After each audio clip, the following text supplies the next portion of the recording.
திருச்செந்தூர் ஐயா நாராயண சுவாமி. ஆமாம், எப்படி கடற்கரை ஓரத்தில் எப்படி பாட்டில்லாம் உடச்சி கண்ணுக்கே தெரியாத மாதிரி இங்கே பாருங்க போட்டிருக்காங்களே. இப்படி தான் ரொம்ப அட்டகாசம் பண்ணுறாங்க. குடிச்சிட்டு பாட்டில் அந்த மாதிரி பாறையில் நொறுக்கி போட்டுடுறாங்க.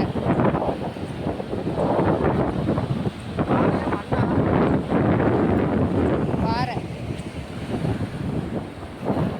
இந்த மாதிரி கல்லை வச்சு ஹார்பர் போட்டதுனால அரிப்பு ஏற்பட்டுருச்சு. சுவாமி முருகப்பெருமான் சன்னதி.